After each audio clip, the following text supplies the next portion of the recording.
Hey guys, good afternoon and welcome once again to our Let It Run podcast here again on the Breeders' Cup races, which are today a tremendous card at the Breeders' Cup. 9 Breeders' Cup races, including the Classic with the unfortunate scratch of Sovereignty. I don't think it takes anything away from the impact of the race in terms of the quality of the horses that are running.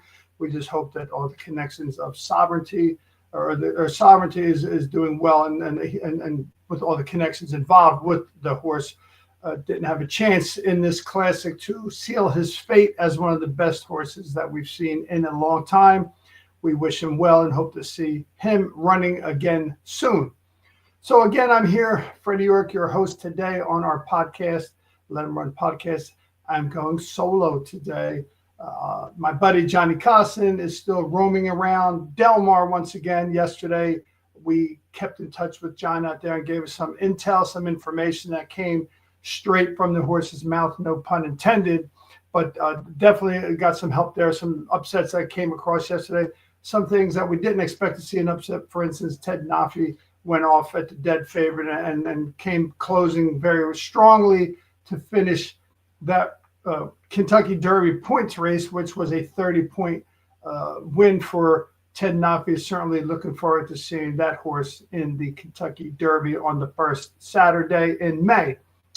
Just a couple of things I want to mention. I was at one of my jobs. I worked at the Hamilton Golf Center, and my good buddy Sal had some tips for me, some lighting tips, and some prop tips, and other tips of makeup, etc. Sal, listen, one of the greatest instructors, PGA golf instructors you'll see, but I'd like to make sure that Sal, you just keep it at that, all right? Anyway, just a couple stories that are coming out of today's races here at the Breeders' Cup. Besides the Breeders' Cup Classic, it is the swan song of one of my favorite jockeys, I'm sure many of our viewers' favorite jockeys, Frankie Dettori.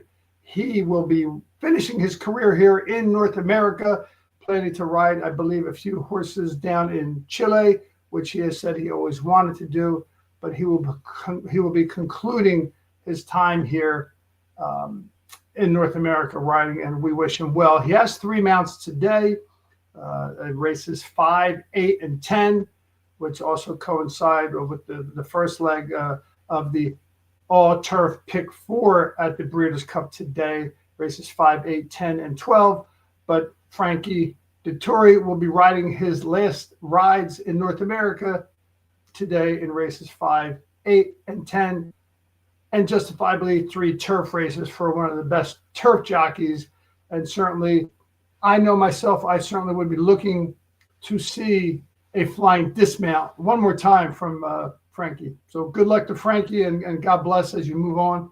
And one other story that came about last night, I had the opportunity, the actual pleasure of previously having on our podcast Ed DeRosa from Horse Racing Nation, one of the best handicappers there is, providing information about the fact that a Kentucky Downs winner prep race, or any prep race, any race that a Kentucky Downs winner is coming into the Breeders' Cup, has not won a race yet.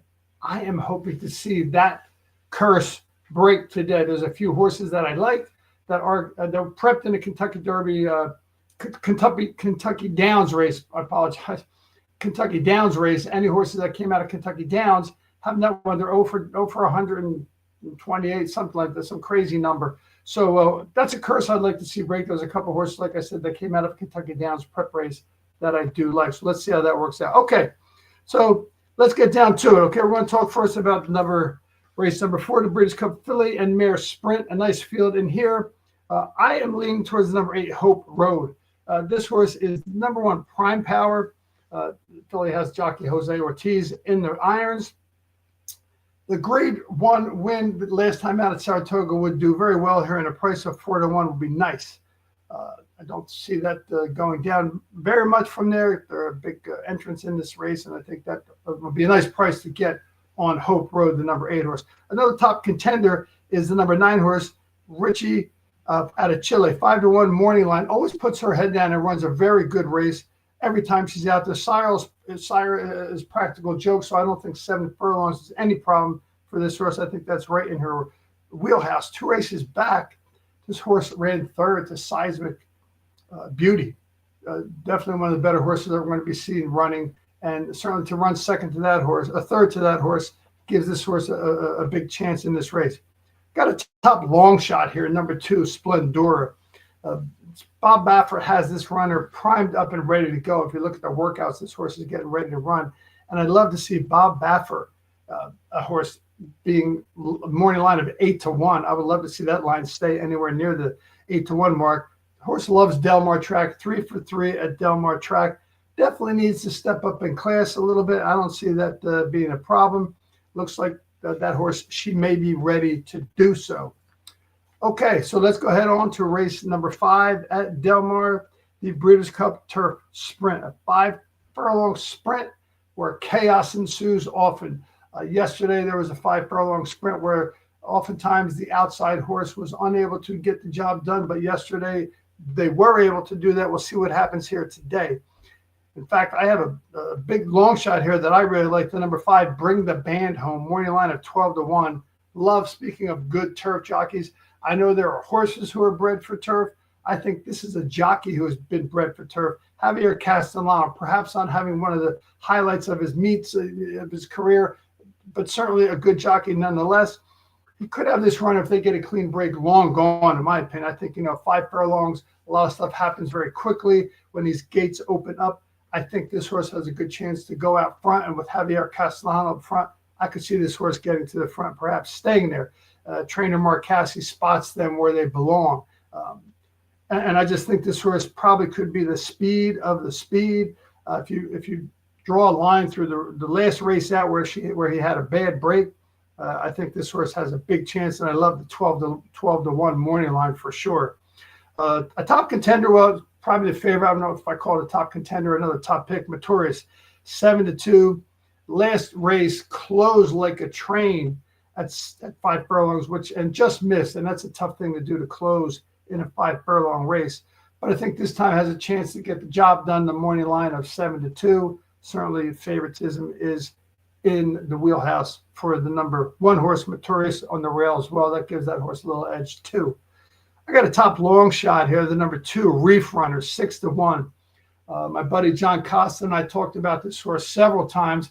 I'm really looking forward to this race because of this horse, Reef Runner, the number 2 horse, 6-1 morning line. Been a totally new horse since being gelded. Won his last 3 races. Looked impressive. Even though he was DQ'd, he crossed the finish line first. There was a little bumping. So, he was DQ'd 2 races back. A jockey change to Tyler Gaffalione adds to the appeal here. I can see this horse being up in with the front runners and biding his time to make a move. But at 6-1, that's another horse that I like quite a bit. So let's go ahead and move on now to the 6th race at Del Mar, the Breeders' Cup Sprint. 6 furlongs on the dirt. Nice field here to look at some shots. I don't think there's going to be anybody who's going to bet against the number 10, Bento Renato, 5-2 morning line. No surprise that this horse will likely be the favorite when the gates open at the post time. We have top jockey Arad Ortiz Jr. aboard. This horse looks like he should be the class of the field. Never been out of the money in any of the races in this career. And also at the distance, pretty solid. 5 times, 4 first, 1 second, no thirds. I think that's going to be a solid pick. Top crazy long shot here. And when I say top long shot, I mean really crazy. I love the number 13, Madhouse, 30-1 morning line. Certainly this horse is in a big class level that perhaps has not been before. But I think if this horse gets out front, and maybe nobody goes with this horse at 30-1, so horses may pass this horse near the finish line, but at 30-1 or better by the time the post time comes and the morning line goes up from 30-1, which is probably very likely. I think that could be an interesting horse to use in some of your exactas and trifectas at a price. Certainly putting that horse with Bentornato makes sense because you want to get a little value out of the favorite. A lot of people have also talked about the number 1 horse in this race, Zetlios, which could be the horse that ends up possibly not this race. So I'm checking that out. Talk about that horse in a minute. But anyway, let's go on to race 7, which is the 1 1/8 on dirt Breeders' Cup Distaff for fillies and mares. Again, another race where I think the top pick is likely to be not just the morning line favorite, but the post time favorite. And I can't see why anyone would not want to bet on this horse. We mentioned this horse previously, but in one of my picks, I said finished third to this horse, Seismic Beauty. Trainer Bob Baffert has this horse, the number 8 Seismic Beauty, morning line of 9 to 5, primed and ready with some tremendous workouts ready to go. If this horse isn't ready to run out of his skin, I don't know what horse is. Last time out, won nicely at Del Mar, which is where she is currently racing once again. So looks like a pretty good repeat. Another long shot here. Again, just looking to use underneath the favorite. Again, the previous race before, Ben Tornado looks like the favorite. So we picked a long shot possibly to use underneath with some other horses you may like. In this race, I like the top long shot. I don't know why. It's unlucky number 13 again. But Regale, 30 to 1.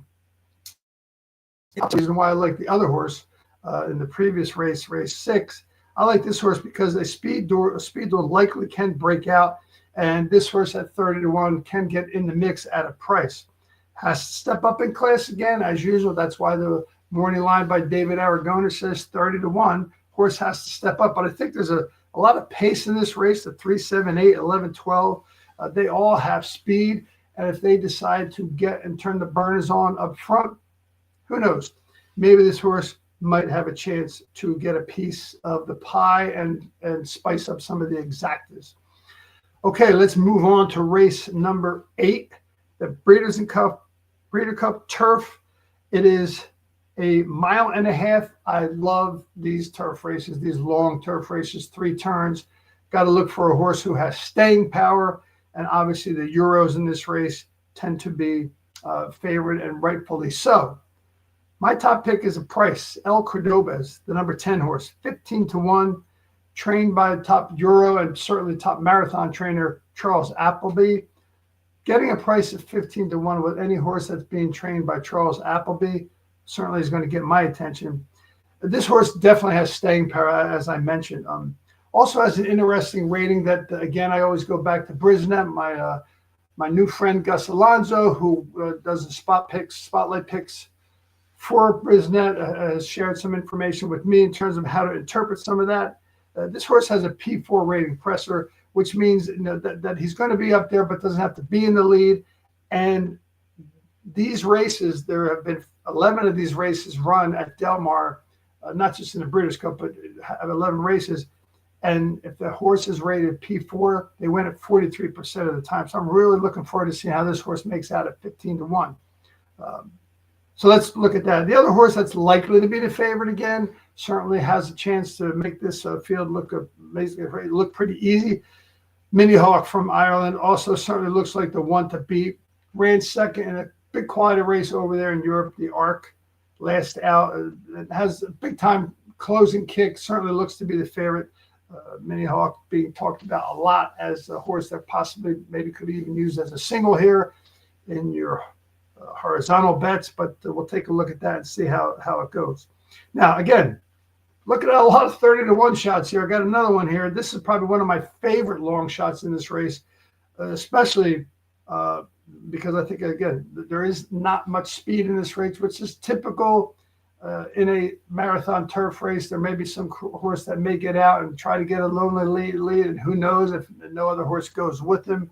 You're going to really need staying power to have a lead in a 1.5 mile race. But this horse, the number 7, Salawe, definitely going to be prominent early. First time he ran in North America last time out. First time this horse ran in North America last time out. Cut some pretty solid fractions for a 1.5 mile turf race. Ran at Woodbine over a firm course. A lot of times these European horses that come over don't look to be favorable on a firm course because they're used to running on courses that are less than firm over there in Europe. It could be interesting, so I would definitely keep an eye on the number 7 horse, Salawe, at 30 to 1 in the Breeders' Cup Turf, the big marathon race there. So let's go on to race number 9. This is a Breeders' Cup Classic. again, talking with many horse racing handicappers about the odd placement of this race number 9. Typically, it's a crescendo building up until the big classic, the Breeders' Cup Classic, which usually is slated as the last race of the day, but perhaps because football, maybe, I think so, that they had to move this race to a spot where it was likely to get as much viewership as they could. Doesn't take away from the quality of the race for sure, and certainly gives us a chance to look at which horses you may want to take a look at. And I'm going to take a look and pick up on the number 5, Forever Young, 7-2 morning line. A lot of chit chat going on around Del Mar from my buddy John telling me, and a few others out there who John has had some contact with, that this horse is the horse to be in the race. The horse has been there running every race, runs super well. Perhaps the scratch of Sovereignty gives this horse a little bit of an edge. Morning line odds maker David Aragona had to reset the morning lines with the scratch of Sovereignty, so a lot of the odds were changed. Every time the gates open, this horse, Forever Young, runs a tremendous race. Been really looking to finally get that big race under his belt. I think this is a chance for this horse to do it. So let's take a look at that horse as being, again, a solid pick, the number 5, Forever Young. Another horse I really like in here, one of my favorite horses, is the number 9, Journalism, morning line 5-1. This horse has always run against the best horses, has never turned away from any race with big-time horses in it. Every time the gates open, this horse will put his head down and run a tremendous race. Last time at Del Mar, ran second to Fierceness, who a lot of people like in this race. Certainly can't blame anyone who would like to take a shot with Fierceness. Ran second to Fierceness in the last race, and I think this time gets a chance to turn the tables. And the way I see the race unfolding, certainly Contrary is going to be, thinking is going to be the horse out there in front. Contrary Thinking and Mindframe's going to definitely be getting out there, but certainly those horses are going to get out front. I think that's why I think Sierra Leone may have a little trouble closing. I think Journalism is going to be up much closer with the front runners than Sierra Leone is likely to be. And I think that leaves Sierra Leone a little vulnerable to close into this race. And that's why I'm giving a little bit of an edge to Journalism, and certainly top pick being Forever Young. Okay, after the big race, the Classic, there are 3 more races to wet your whistle with. Let's talk about those. The 10th race is the Breeders' Cup Mile, another very good race with a big field and some good horses to look at. I have landed on, and again, we talked about this, these races earlier in the week on our podcast when we had a couple really good inside information people who know a lot about horse racing, besides John Cosson, one of my good friends and a top handicapper, Rose from Horse Racing Nation, and Gus Alonso, who does spotlight picks for Brisnat. They love this horse. John Quill from 10-1 morning line. Last time out was the first time in North America. Looked like this horse belonged here. Closed impressively to finish second in the Grade 1 Turf Mile at Keeneland. Certainly a quality race to use as a springboard into this Breeder Cup race. And 10-1, that's quite a good number. Getting top Euro jockey Colin Keane in the irons is another big plus.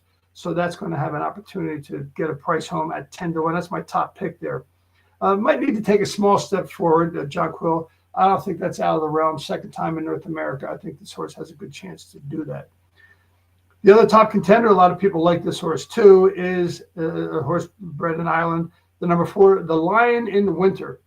Again, top turf trainer, Aidan O'Brien, who certainly is, anytime that trainer enters a horse in a turf race, better pay attention.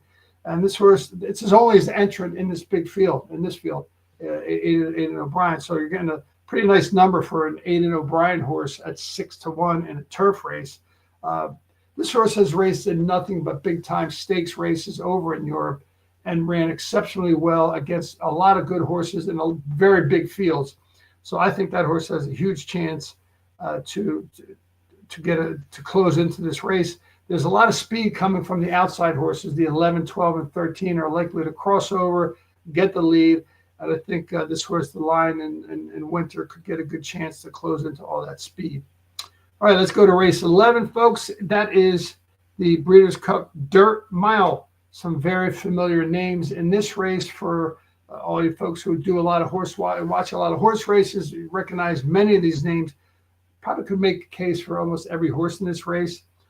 Even Chancellor McPatrick at 15-1. That's a pretty high number for a horse. That's a quality horse. Favorite's likely to be Full Serrano, no question about that. You have goal-oriented. Nisos probably going to be the favorite with Full Serrano, but perhaps would be currently the morning line favorite, but likely going to be the post-time favorite. I'm going to move away from that and go to a horse that I've watched for a long time and I really like. I think this is going to be a breakout race for this horse, the number 7, Citizen Bull. I think last time out, this horse showed why Del Mar is his sandbox. Top jockey J.J. Hernandez, top Del Mar jockey J.J. Hernandez is aboard for Bob Baffert, and they have this horse ready to run. Last race out looked very impressive. Watch the replay. I think the horse had a lot left, and I think that's what we're going to see here in this race, a mile on the dirt. The top contender, again, another horse that we all know, one of my favorites, White Barrio. Been off form lately, and that's okay. I think this horse might be ready to step up and is sitting on a good race. I love trainer Safi Joseph Jr., one of the big trainers down at Gulfstream Park, where I like to do a lot of handicapping once we get back into the championship meet. A little shout out to John Costin on that thought. This horse is running firing bullets for his return. I mean, again, talking about another horse who's ready to run out of his skin. And again, you're also getting Irad Ortiz in the saddle. I don't think that's a bad deal when you get Irad Ortiz on a horse that's 8-1. Horse has some back class, no doubt. And I think in this race, this horse is going to show its back class.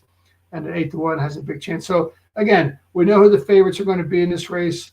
Full Serrano morning line, I believe, is 7-2, and also Nisos 8-5. Those horses certainly are going to deserve a look. But if you're looking for other horses to move into the mix with those horses, I think those two horses I just mentioned are worth a shot. Now we go to the penultimate race here, race 12, as we close out Breeders' Cup weekend at Del Mar.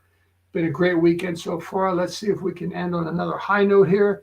It's the Breeders' Cup Filly Mare Turf, another marathon race at 1 mile and 3/8, big field, lots of Euros in here. I am going to take a look at the number 9, Cinderella's Dream. Morning line of 9-2. I think a lot of people are going to look at this horse. It ran second in last year's edition of this race. Again, you're getting a good turf jockey on this horse. Been on a steady diet of grade 1 races over across the pond. I think this time, this horse, Cinderella's Dream, is going to get it done. Second contender, top pick, however you want to word it, they're both pretty good picks. I think it's the number 6, Diamond Rain, 6-1. Tremendous closing kick. In fact, has the best U.S. time form late pace closing kick of 128 by a lot.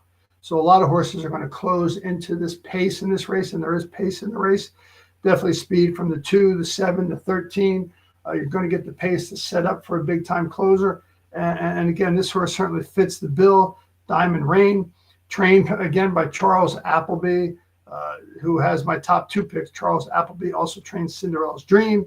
Charles Appleby also trains Diamond Rain. So you could be looking at a Charles Appleby exactly there. But 9-2 and 6-1 on a Charles Appleby horse is pretty solid. Got another long shot here in the turf race. I know Johnny Costin is probably laughing right now as we say this, but that's okay. One of these long shots needs to come in these selections we've made to make your exacta pay. And here's another example, the number 2, Stellified. Great post for a runner with speed. Is going to get out, save a ton of ground. If they let him go, this son of Justified is just that horse. If he gets out, gets a lonely lead, could be interesting. Needs to step up in class for sure. But again, we always talk about the 2 ends of the spectrum. 5 furlong, turf, marathon turf, 1 and 3, mile and 3/8, mile and a half. Chaos usually ensues in either of those races. You got all in between your 6 furlongs, your mile and an 1/8, mile and a quarter, 7 furlongs. They're all in the middle. 5 furlongs, mile and 3/8, mile and a half, chaos. And I'm hoping that perhaps chaos happens here, and this horse gets an opportunity to also not just put up a good number and for the win, but another horse who can break the dreaded Kentucky Downs curse that I have talked about extensively on our podcast with Mr. Ed DeRosa and Gus Alonso and John Costin. So, hey, it's a good day to get your pens out, get your pencils out, get your highlighters out if you're a highlighter guy like I am. Break down these 9 Breeders' Cup races. We've had a great time over these last few days putting these podcasts together with myself and John Costin and our special guests that we've had all the way, Mike Sorancione yesterday from Del Mar. Once again, I want to thank Mike, want to thank Ed and Gus. Hope to see those guys again on future podcasts. They certainly gave us valuable information. Also want to give a little shout out to Sean, the Genius Miller, who puts these podcasts together with taking care of all the issues that come up that we want to get them together. And definitely want to make send out a big thank you to him. So thanks for watching. Any of the viewers who tune in after the podcast to watch the replay, we appreciate that. So once again, look forward to talking to you. Look forward to putting some winners together and looking forward to, just as we always say, let them run. Let them run.